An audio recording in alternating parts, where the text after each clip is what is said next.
Hello everyone, Coach James from Mauchline Barbell Club here. We recently had the first lifting camp at the gym where we covered the deadlift. After these lifting camps, we have a Q&A session. We recorded it, some interesting stuff we talked about in there.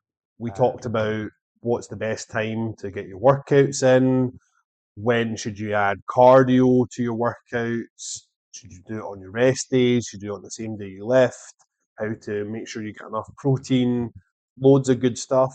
So I've recorded it all for you, and here it is on the YouTube channel. If you find this useful, make sure, please give it a like, hit the subscribe button, and if you would like to come to one of the lifting camps at Mauchline Barbell Club here, then I'll put the link to sign up for those down below. Okay, cheers guys, and I hope you enjoy.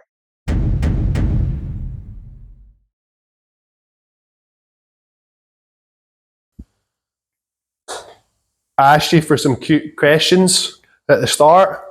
What we'll do is we'll go round the gym and we'll maybe go round a couple of times until we've exhausted everyone's questions, and then someone might ask a question and that pops another question off in somebody's head.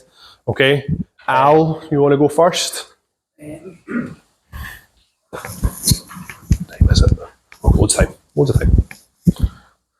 It's not like we're getting kicked out at 2 o'clock, but like it's my place. Like, if we run over, we run over. But I just don't want. I realise concentrating for 2 hours is a long time.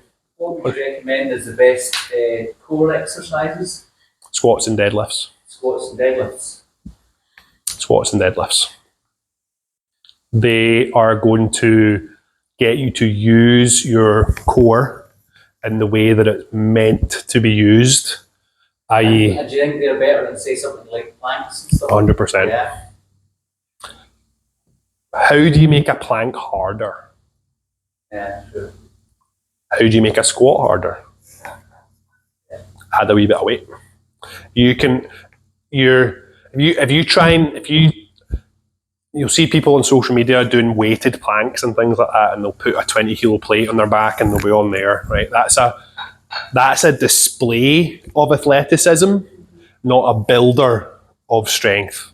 So much of stuff that we see on social media is displays and circus tricks that actually, yeah.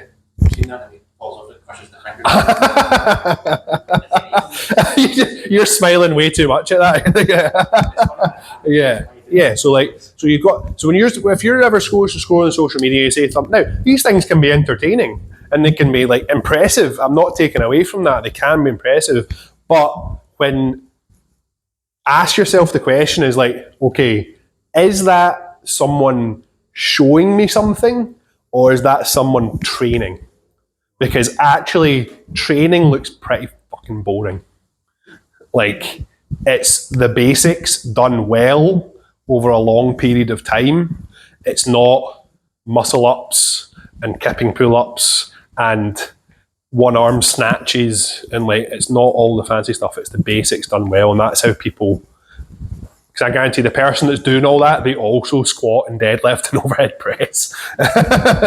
They just don't put that in the camera because they want your attention, they want your views. Overhead press, you mean just this? Yeah.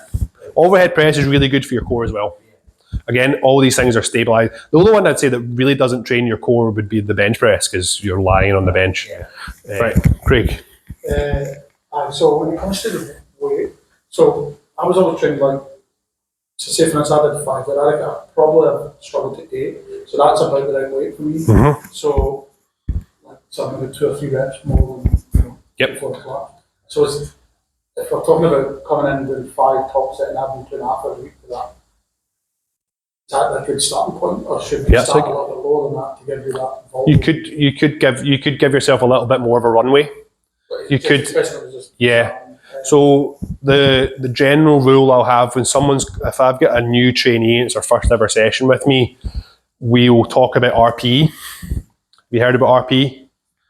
So rating of perceived exertion. So it's a scale of 1 to 10. Now, it can be used as a prescriptive model. So I want you to do a set of 5 reps at a specific RPE.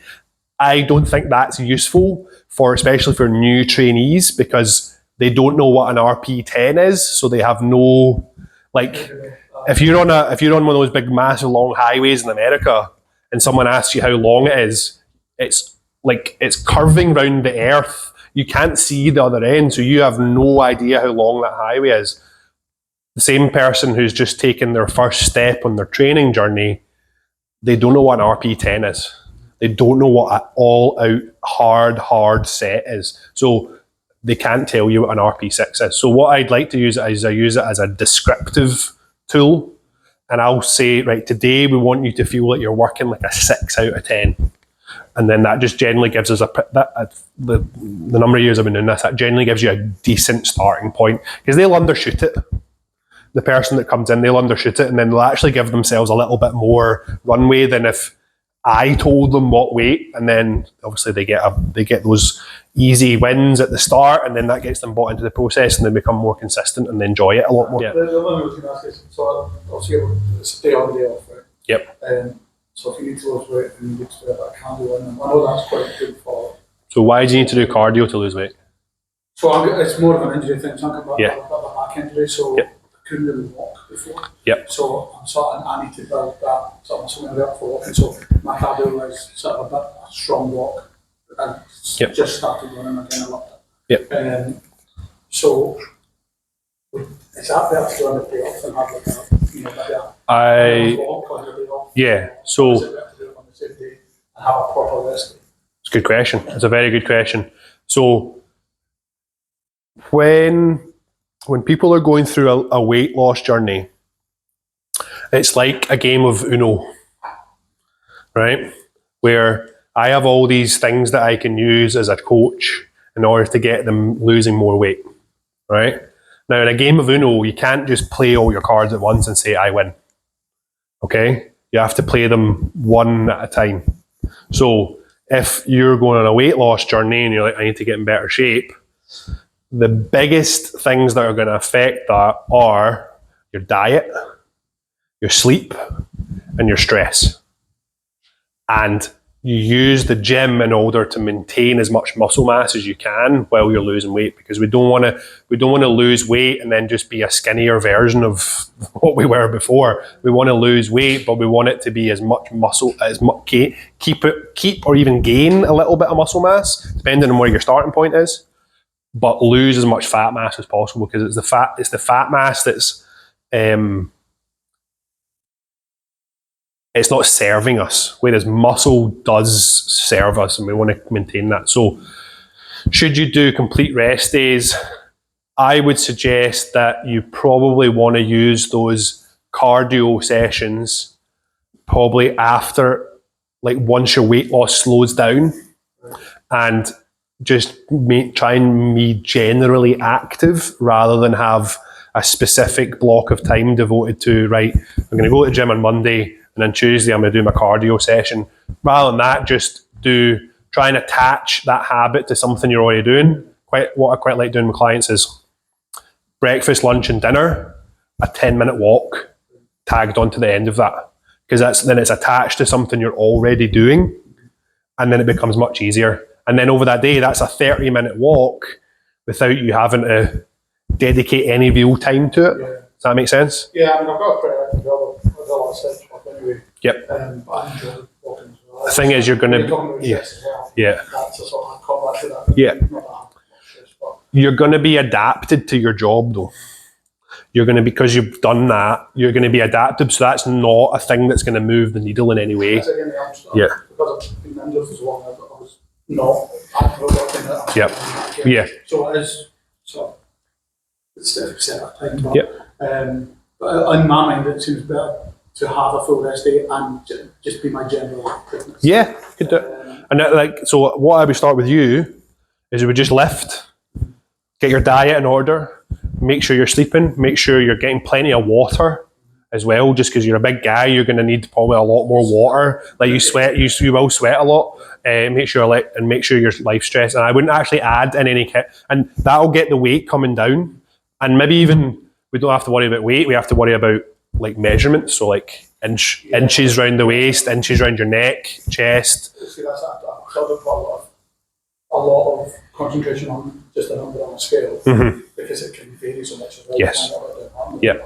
Because you're like, as your weight comes down, it doesn't. It's not just this nice smooth curve where every day it gets less. You get this like kind of sawtooth, and that's when people can give up because they can have like 2 or 3 days in a row where it went up, and that's just because they went out for dinner at the weekend and had a really salty, high fat meal. It doesn't mean they put on 3 pounds of fat. It's impossible to put on 3 pounds of fat in 3 days.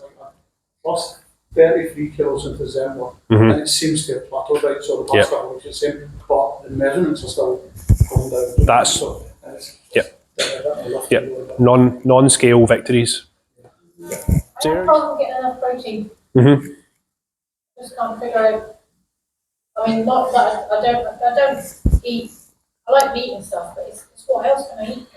I like cheese. But it's just having it for every meal. I just don't know how you do it. So for you and for Julie, I would say you need to get a minimum of 100 grams a day. So that's 30. So just work like that's your goal. So a chicken breast, a large chicken breast, will probably be 35 to 40 grams of protein. A steak will be the same, pretty much. Obviously, depending on what size it is. But when you know your goal, then just work backwards. So if you're having like a protein yogurt for your breakfast, that's 25 grams. That's you 25% of the way there. And then your snack could be like 4 boiled eggs, something like that. That's you another 24 grams. That's you halfway to your 100 gram target before you even. Now, I would have both those things for my breakfast for one meal, right? Because I'm trying to get 200 grams. And then you can start to break it down. And don't. I think the other thing, and I remember when I was really, I was struggling to get enough protein, and I was only including the high protein elements of it. I was only counting the eggs, I was only counting the meat, the fish. Remember, bread and pasta and things has a little bit like pasta has like. If you have 100 grams of pasta, that's like 9 grams of protein. Right.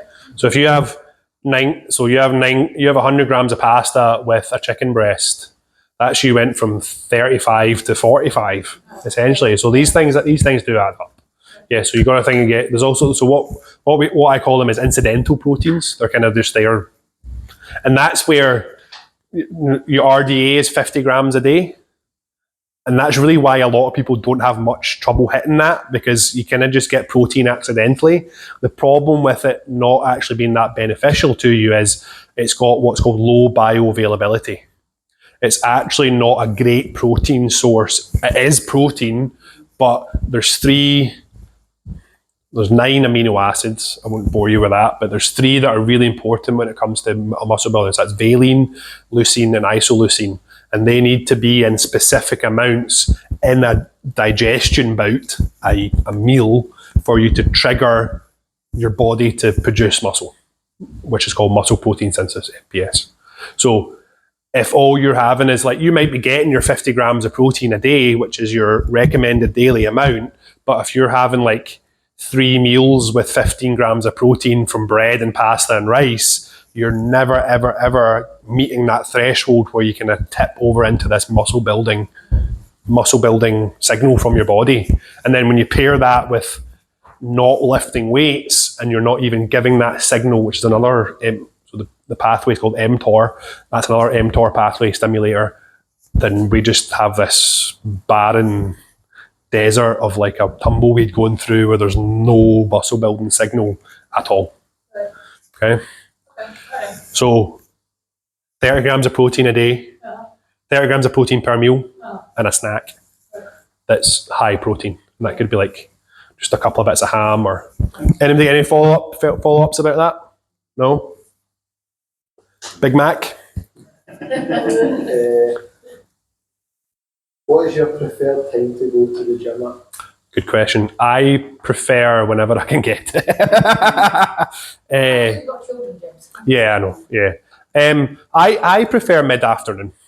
That always seems to be I generally have got some work done. I've maybe seen a couple of clients. I've done all my online clients, and then after lunch I'll go to the gym. That's my preferred time to go to the gym. Are you asking maybe what is the best time to go to the gym? Yeah, so the best time to go to the gym is the time that you can make it and be consistent with it.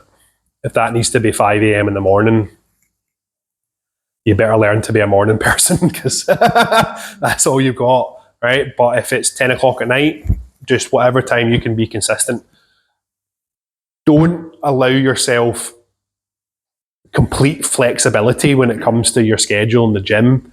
Otherwise, you will not protect your gym time in any way, and anything that becomes an inconvenience will just automatically take over.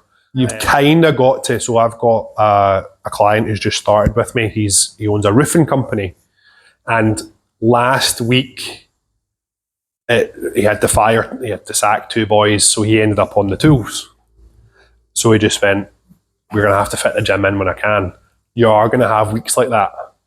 But what you've got to do is make sure that every week is not like that, and you're protecting your gym time and you're giving yourself the ability. And whatever schedule you decide that is, it could be the novice linear progression. You could just do 2 times a week, or you could do you could do an upper lower split and do it so you could shorten your workouts, do an upper lower split over 4 days. Depends if you've got a home gym, upper lower split is gold because your workouts are 40 minutes long.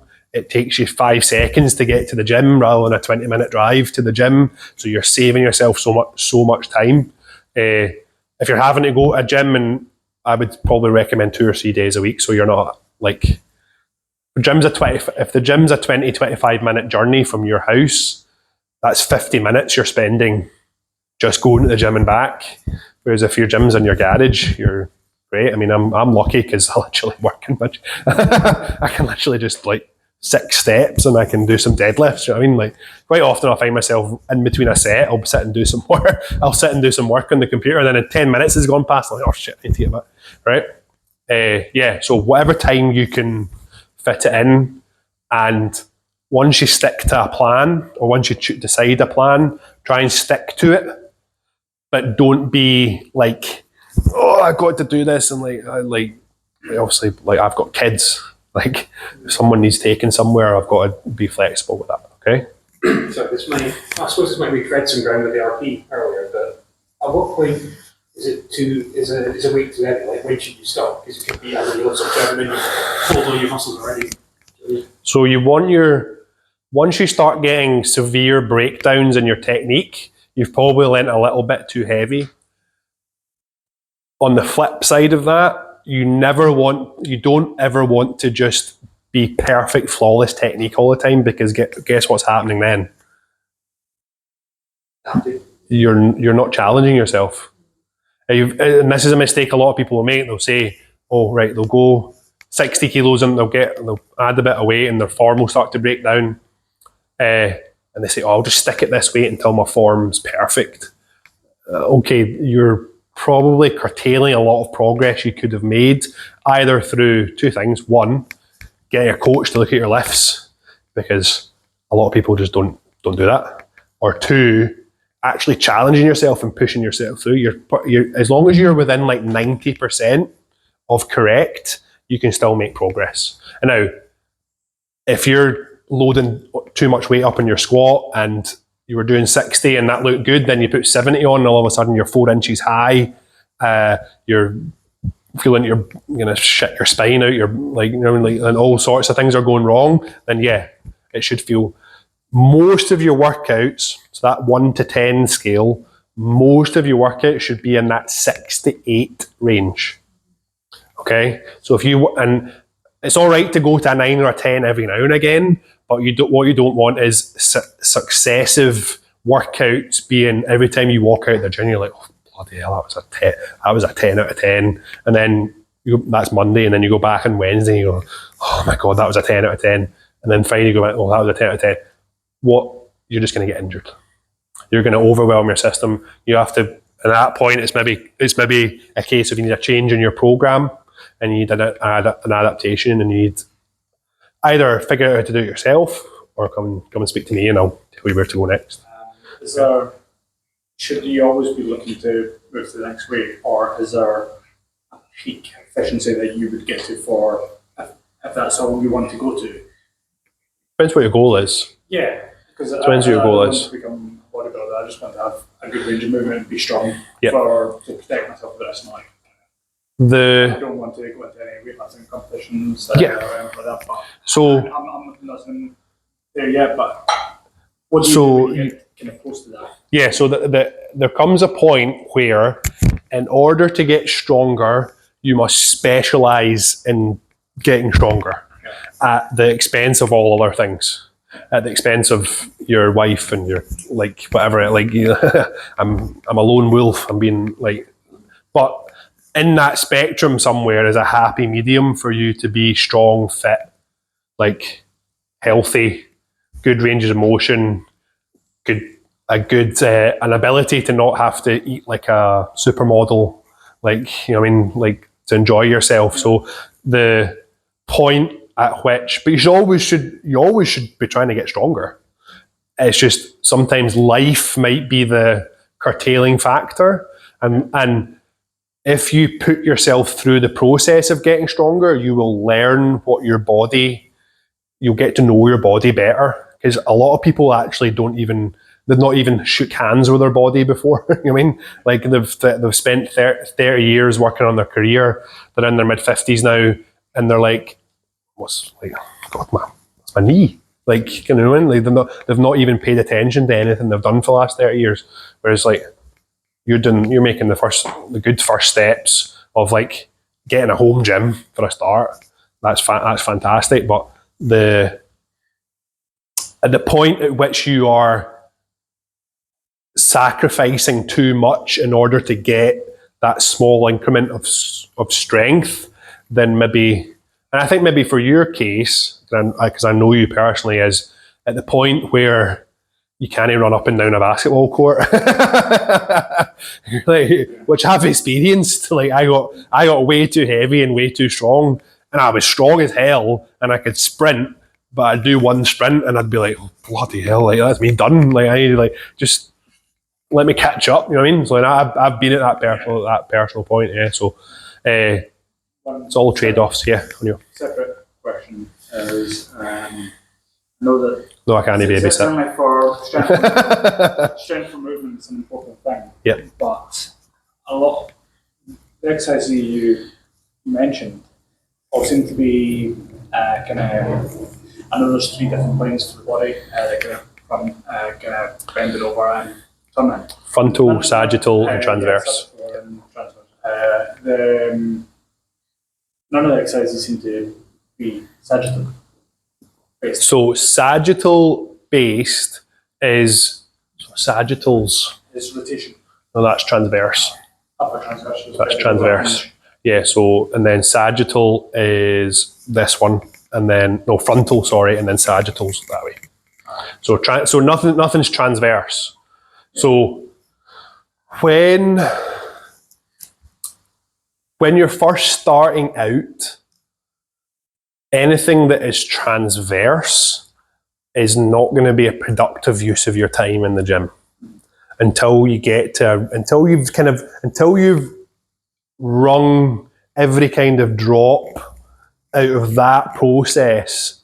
That's going to be the most efficient use of your time in your gym. And then when you come out the other side of that, you're going to have a stronger, more secure foundation. So then you can start to do some transverse things. So that could be like, I got a couple of clients who are golfers, and they're all like, oh, I want to be like doing stuff like this. And I was like, well, mate, you can't even deadlift 60 kilos yet. So what's the point?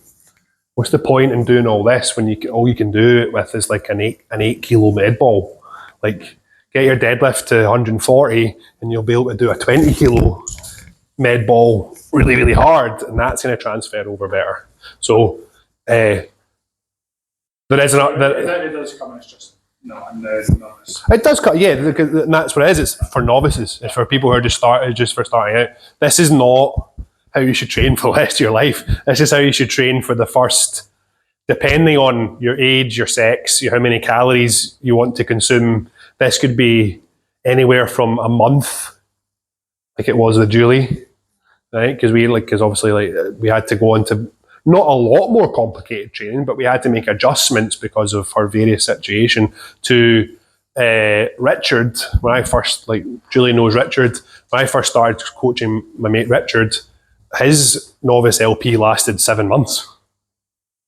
And he went from like, I think his first squat he ever did with me was like 70 kilos for 3 sets of 5. And I think he ended up doing like 180 for 3 sets of 5. I mean, with just that, right? Because he had that that genetic ability. It was just needing to be kind of the topsoil taken off it and be displayed. Okay, cool. Eric, what muscles are going to be sore in the morning? all of them. So DOMS, really good question. So muscle soreness called DOMS, delayed onset muscle soreness. It is a mistake to chase DOMS, thinking that is a signal of an effective workout. All DOMS is a signal of is that you did something you were unadapted to previously. Now, I deadlift a lot, right? I deadlift a couple of times a week, maybe once a week, but say an average of 1.5 times a week. If I went and just did 3 sets of 10, as heavy as I could on RDLs, where I've got a lot of tension lowering down, my hamstrings are going to be, my glutes are, maybe even my lower back are going to have DOMs in the morning because I did something I was unaccustomed to, and especially what's called eccentric loading, which is where the muscle is stretching under the load. So all muscles can do is contract. They can't make themselves, all muscles can do is make themselves shorter. So an eccentric load, which is on an RDL, does anyone know what an RDL is? A Romanian deadlift, right? So that's where you start with the bar at the top and then you reach down. It's like a reverse deadlift, essentially, right? A negative deadlift, yeah. That stretches the muscle because the muscle is trying to fight the contraction of gravity, like pulling the weight down, okay? So what will be sore in the morning? It depends what you trained. It depends what you trained. If you haven't bench pressed for a while and you do some heavy sets of bench press, then your chest and your shoulders and your triceps might be a bit sore the next day. Okay. The biggest one is your quads if you've not squatted for a while. Especially if you've trained like this for a few months and you got strong, and then you take a month off, you probably, like in your session in the gym, you'll probably feel okay and you'll probably be able to do like 85, 90% of what you could do on the last session before you took a break. But don't ever do that because you won't walk for 3 days. You'll wake up the next morning and your legs will just be like that from underneath you. And I've made that mistake before. I took a break for probably 3 or 4 weeks. And I was squatting like 150, 160 for reps. And I went back in and I did 140 for a set of 5, just one set of 5 at 140. And the next day I was like going, like I couldn't get down the stairs. Right? I mean, so always, as your first session back, always be a bit more conservative than you think is necessary because it'll come back very quickly. It's just you don't want to destroy yourself for 3 days and tear a muscle or something. Okay? Julie? I was going to ask about, for those of you who remote training, how do you, I know, and I'm very bad for not doing it, that sending you videos feedback is good, but how do you self-check yourself in the gym in terms of check yourself before you wreck yourself. running? Sorry, Anna. So what do you mean? Do you mean like where to put your camera? No, I just mean, no, I don't mean about the video. Like today it was really useful because I was working with Sarah, so we could say to each other, oh, yeah. So like when your back straight, your ass is out enough, or your head's up. Yeah. How do you know when you've got that movement correct? It should feel good. It should feel. You should you learn your body. Now, unfortunately, I think you're probably. They say you've got your background in kind of taekwondo, but people, you did taekwondo, taekwondo, yeah. Judo, yeah, okay, sorry. So you've got that background in kind of like body awareness, the problem with your situation, Sarah, is like you've never really done anything physical No. until maybe like apart from work, so you haven't built up that body awareness to be able to like just sense where and people some people are naturally better at this than others. Video yourself and look back at the video before you send it to me. When I coach people online, I ask for their last set of the exercise. So if you're doing your 3 sets of 5 on your squat, I want to see the last set because that's going to be the one that you're most fatigued on and the one that you're going to probably have the most form breakdown. So that's the one that I have the opportunity to give you the most feedback on. But there's nothing to say that you can't record all your sets and while you're resting, watch them back and then have me as like the little demon on your shoulder. Like what do I think James would think about this? And then you can use me as your own like internal voice. Appreciating the embarrassing. Because in my head, I think everybody's going, Why is she videoing herself? look at her videoing herself. She thinks she is. And I know nobody's even looking at me. That's your own insecurity. Yeah. That's you imprinting your own insecurity onto them. They're not. And you're getting better at it. No, I'm getting better at it. Yeah. I absolutely hate doing it. You need to read a book called was it the art of not giving a fuck, giving a shit, or you need to read that book. I've never read it because I had no problem doing it. I think I'd be a monster if I read that book. Like. Just in the gym because I feel like I'm bored